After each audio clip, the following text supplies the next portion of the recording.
Assalamualaikum warahmatullahi wabarakatuh. Pada kesempatan kali ini, saya akan menyampaikan materi dengan berjudul Pendidikan Islam dalam Perspektif Sejarah Sosial, yaitu Ibnu Khaldun dan Konstruksi Peradaban. Tema ini saya pilih karena pendidikan Islam tidak hanya berbicara tentang proses belajar mengajar, akan tetapi juga memiliki keterkaitan erat dengan perkembangan masyarakat dan peradaban. Melalui pemikiran Ibnu Khaldun, kita dapat melihat bagaimana pendidikan diposisikan sebagai fondasi utama dalam membangun tatanan sosial yang beradab. Materi ini disusun oleh saya sendiri, Muhammad Ridho Irawan, dengan NIM 241101228, mata kuliah Pemikiran Pendidikan Islam. Baik, langsung saja saya mulai untuk materi yang pertama, yaitu latar belakangnya. Dalam sejarah Islam, pendidikan memegang peranan sangat penting dalam menjaga keberlangsungan nilai, ilmu, dan peradaban. Pendidikan tidak hanya mencetak individu berilmu, akan tetapi juga membentuk pola pikir dan karakter masyarakat. Ibnu Khaldun memandang pendidikan dari perspektif sejarah sosial, yaitu pendidikan sebagai faktor yang menentukan kemajuan atau kemunduran suatu peradaban.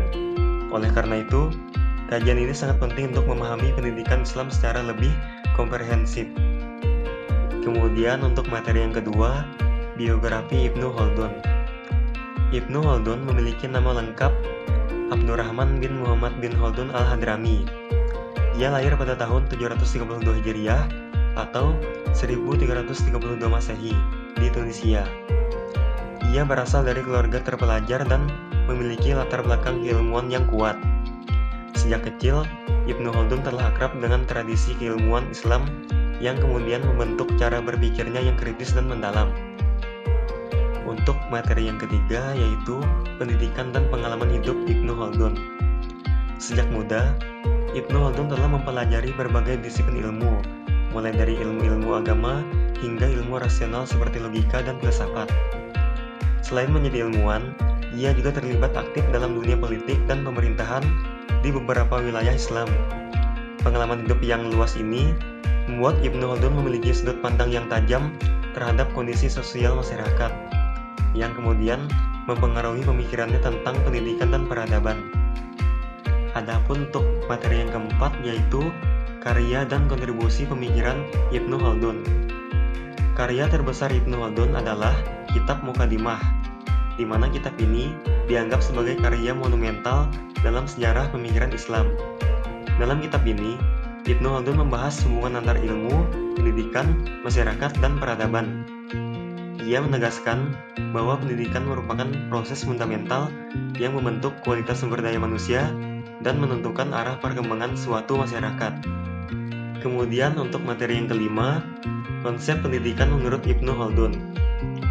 Menurut Ibnu Khaldun, pendidikan adalah proses bertahap yang bertujuan mengembangkan kemampuan akal dan membentuk karakter manusia.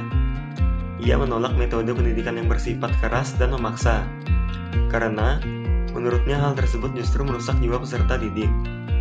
Pendidikan yang efektif adalah pendidikan yang memperhatikan kesiapan mental, usia, dan kemampuan berpikir peserta didik.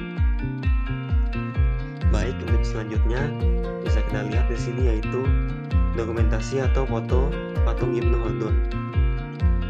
Dalam konteks budaya dan sejarah, patung Ibnu Khaldun ini tidak dimaksudkan sebagai objek pemujaan, melainkan sebagai monumen untuk mengenang jasa dan pemikiran beliau.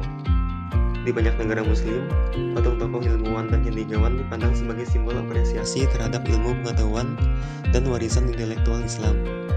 Oleh karena itu, patung Ibnu Khaldun lebih mempresentasikan nilai edukatif dan historis, sekaligus mengingatkan generasi masa kini akan pentingnya peran ilmu dan pemikiran kritis dalam membangun peradaban. Selanjutnya yaitu tujuan pendidikan Islam. Tujuan pendidikan Islam menurut Ibnu Khaldun tidak hanya sebatas penguasaan ilmu pengetahuan, tetapi juga pembentukan manusia yang mampu hidup bermasyarakat secara harmonis. Pendidikan harus menghasilkan individu yang berakhlak, memiliki kemampuan berpikir kritis, dan mampu berkontribusi dalam membangun peradaban. Dengan demikian, pendidikan berfungsi sebagai sarana pembinaan individu sekaligus masyarakat. Selanjutnya di sini yaitu materi dan klasifikasi ilmu. Ibnu Khaldun membagi ilmu ke dalam dua kategori utama, yaitu ilmu nakliyah dan ilmu akliyah. Ilmu nakliyah berfokus pada wahyu dan ajaran agama, sedangkan ilmu akliyah berhubungan dengan akal dan realitas sosial. Menurut Ibnu Khaldun, keseimbangan antara kedua jenis ilmu ini sangat penting agar pendidikan Islam mampu menjawab kebutuhan spiritual dan sosial masyarakat. Baik, sampailah untuk yang terakhir, yaitu penutup dan relevansi. Sebagai penutup, pemikiran Ibnu Khaldun menunjukkan bahwa pendidikan Islam memiliki peran strategis dalam membangun dan menjaga peradaban.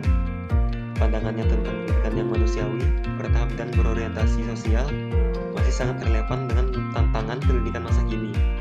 Oleh karena itu, pemikiran Ibnu Khaldun layak dijadikan rujukan dalam pengembangan pendidikan Islam modern. Saya ucapkan terima kasih kepada yang sudah menonton. Wassalamualaikum warahmatullahi wabarakatuh.